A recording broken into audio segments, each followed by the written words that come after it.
دموعي سبيل مريح تنهدى يا صاحي كي تستريح وبث الدعاء. Assalamualaikum warahmatullahi wabarakatuh. Bismillahirrahmanirrahim. Alhamdulillahi rabbil alamin. Wabihi nasta'inu ala umurid dunya waddin. Sallallahu wa sallama ala sayyidina Muhammadin khatamin nabiyyin wa alihi wa sahbihi ajma'in. Wala hawla wala quwata illa billahil aliyyil azim. Amma ba'du.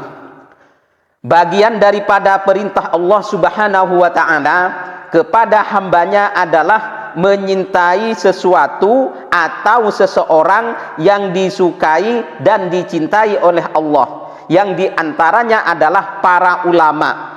Jadi terhadap para ulama kita harus menyintai, menghormati, menghargai, memuliakan. Namun pertanyaannya, siapakah ulama itu? Bagaimana mendefinisikan ulama itu? Dengan singkat, ulama adalah orang-orang yang mempunyai ilmu yang tinggi, luas, dalam tentang syariat. Orang-orang yang memahami dengan baik tentang syariat Islam serta beriman pada syariat.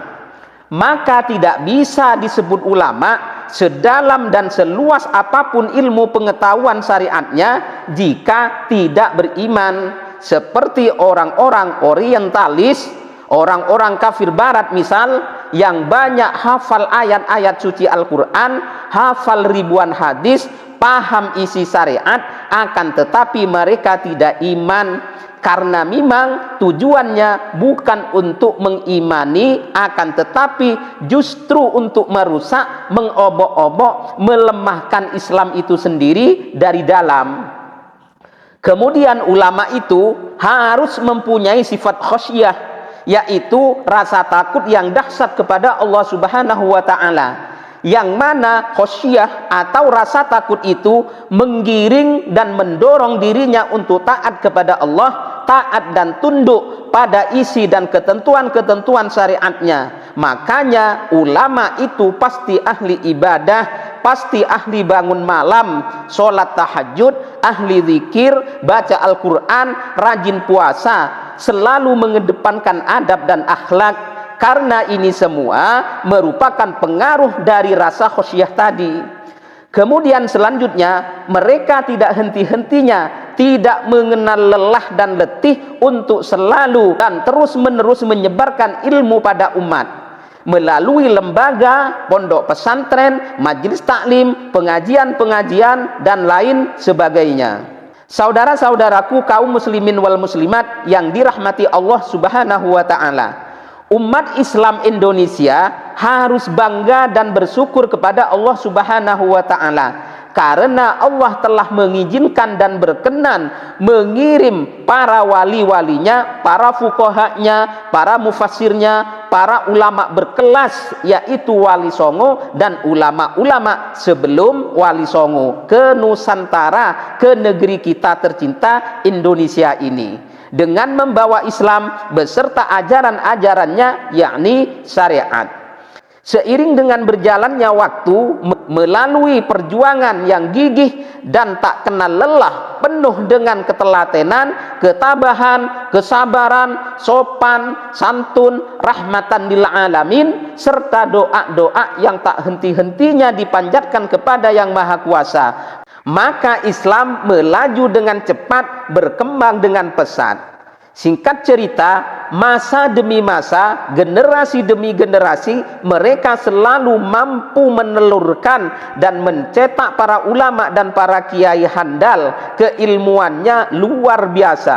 Bahkan sebagian di antara mereka namanya sampai mendunia, yakni berkali berdunia. Seperti Syekh Nawawi Al-Bantani, Syekh Muhammad Irsyad Al-Banjari Kalimantan, Syekh Sulaiman Ar-Rasuli Al-Minangkabawi, Syekh Abdul Ghani Al-Bimawi Al-Jawi, Syekh Yasin bin Isa Al-Fadani, Syekh Khotib As-Sambasi, Syekh Muhammad Khalil Al-Bangkalani Al-Maduri, Hadratus Syekh Muhammad Hashim Asy'ari, Syekh Ahmad Dahlan, dan lain sebagainya.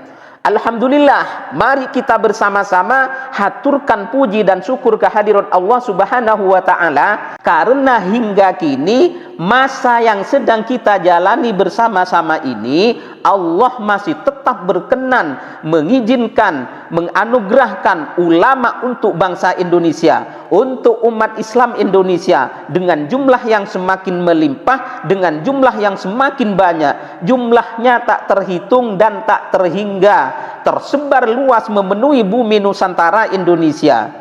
Saudara-saudara kaum muslimin, berkah bimbingan mereka, berkah dakwah penyebaran ilmu syariat mereka yang tiada henti-hentinya, tidak kenal letih dan lelah, maka kita dan anak cucu kita dapat mengenal Allah, mengenal Nabi dan Rasulnya, mengenal malaikat, tahu tentang alam barzakh, tentang alam kubur, alam akhirat, ada surga, ada neraka, mengenal perintah, mengenal larangan, mengenal jalan-jalan yang menuju surga, mengenal perbuatan-perbuatan yang akan menyeret ke neraka, serta mengenal adab dan akhlak dan lain sebagainya. Jadi betapa besar dan mulia jasa mereka bagi kakek dan nenek moyang kita, betapa besar, betapa mulia jasa mereka bagi kita sendiri dan anak cucu kita nanti.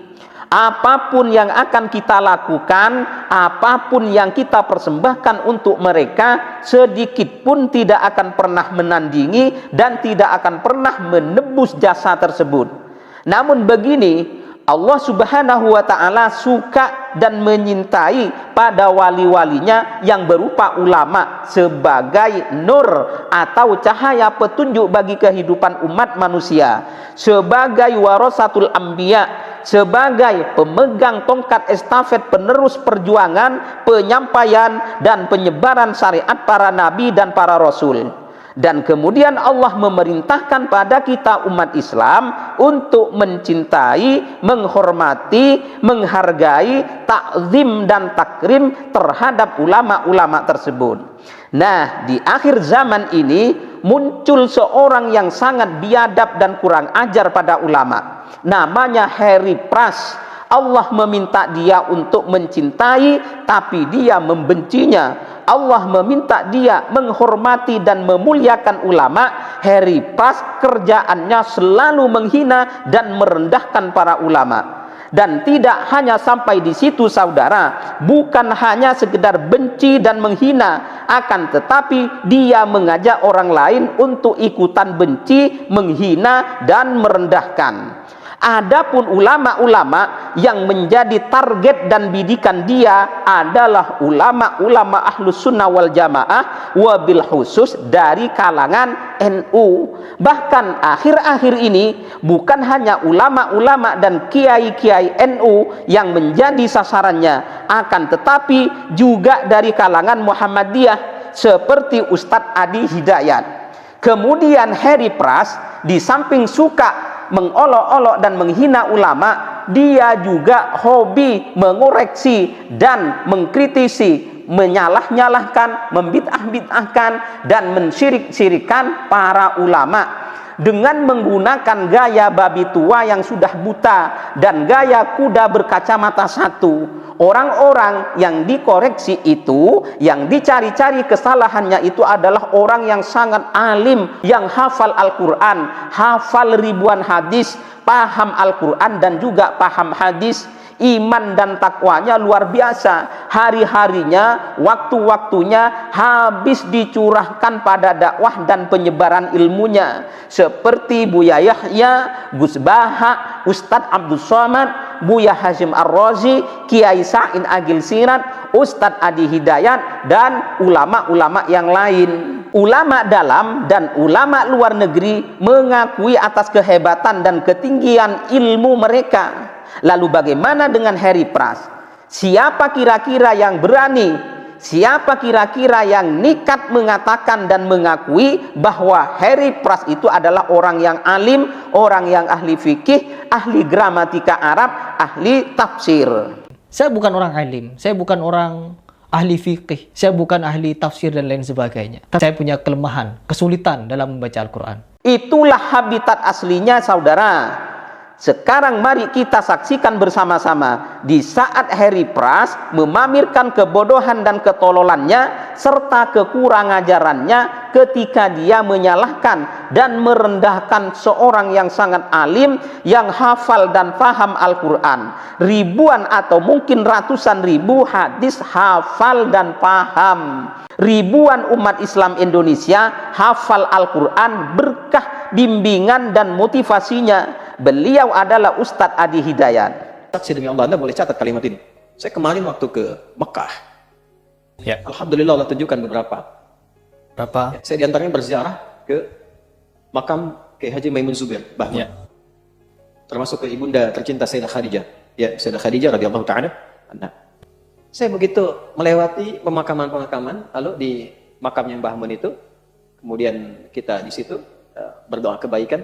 Berdoa kebaikan. Adab kita kalau sama ulama nggak mungkin minta ampunan. Adabnya kan tambahkan kemuliaan, tambahkan cahaya, gitu kan? Oh, jadi adabnya teman-teman, kalau kita ke kuburan ulama, kiai, ustadz, atau apapun itu, kita tidak perlu memintakan ampunan bagi mereka kepada Allah. Karena mereka sudah pasti diampuni. Karena mereka pasti tidak punya kesalahan, atau pasti mereka sudah diampuni oleh Allah Subhanahu wa Ta'ala. Jadi terkesan teman-teman bahwa apa yang diajarkan Nabi itu masih kurang. Kenapa Nabi Muhammad ketika ziarah ke makam Baqi itu selalu mendoakan para sahabat yang sudah mendahulunya dengan ampunan. Wah, kamu ini selalu saja cari masalah dengan ulama, dengan kiai, dengan ustadz. Bahkan bab ziarah makamnya Mbah Mun Zubair saja, kamu ini masih saja mencari kesalahannya Ustadz Adi Hidayat. Masya Allah. Jangan lagi kamu ini membenturkan, mencari kesalahannya para ustadz. Kamu ini nggak sadar apa? Kemarin itu kamu itu sudah dikatain babi oleh Ko Felix Xiao. Karena kamu ini selalu mencari keburukan saudara muslimmu. Ketika ulama menyampaikan bahwa sifat seperti ini adalah sifat selayaknya babi. Bahwasanya babi ketika dikasih makanan yang bersih, dia menolak. Tapi ketika dikasih makanan yang kotor, dia sangat tertarik dan dia kemudian memakannya dengan sangat lahap. Padahal udah bener loh, Ustadz Adi Hidayat ini ketika berziarah kubur ini memohon doa kepada Allah untuk menambahkan kebaikan, menambahkan kemuliaan kepada almarhum. Itu saja masih salah di matamu. Kamu ini pengennya apa? Pengennya semua ulama, semua kiai, semua ustadz ini nurut sama kamu, gitu. Kamu ini udah bener, dulu ngonten pencak silat itu udah bener, Her. Sekarang malah ngerosting ustadz. Ilmumu itu loh, seberapa dibandingkan ustadz-ustadz atau ulama yang kamu kritik. Ilmumu ini seberapa? Dulu saya kira kamu ini nggak suka dengan Gus, dengan kiainya NU. Sekarang semua ustadz yang tidak sepaham dengan kamu kritik. Hanya bermodalkan wawancaranya ustadz sana yang kebetulan sedang membahas ziarah kubur, itu kamu pakai untuk menyerang ustadz sini yang tidak sepaham dengan kamu. Sama Gus Idam, Gusnya orang NU, itu kamu nggak suka, kamu kritik. Sama ustadznya Muhammadiyah, sama Ustadz Adi Hidayat, nggak suka juga, kamu kritik juga. Jangan-jangan kamu ini aliran Wahabiyah yang di luar kamu salah semuanya, yang benar kamu sendiri. Ustadz Adi Hidayat itu beradab. Ustadz Adi ini punya adab. Jadi ketika beliau ziarah kubur, beliau mendoakan yang baik-baik untuk almarhum. Ya Allah, tambahkanlah kebaikan, tambahkanlah kemuliaan kepada almarhum. Karena memang Ustadz Adi ini punya sopan santun, punya adab, punya rasa malu, ya. Jadi doanya ini tambahkan kebaikannya, tambahkan kemuliaannya, tidak memohonkan ampun atas dosa-dosa ulamanya. Karena adabnya memang seperti itu. Adabnya memang seperti itu. Tahu diri, itu loh, tahu diri. Yang ziarah itu tahu diri. Jelas sekali, terang benderang bahwa ternyata Harry Pras bukan hanya tidak berilmu, bukan hanya tidak paham agama, tidak paham fikih, tidak paham ilmu qiraah, akan tetapi dia juga buta adab dan buta akhlak.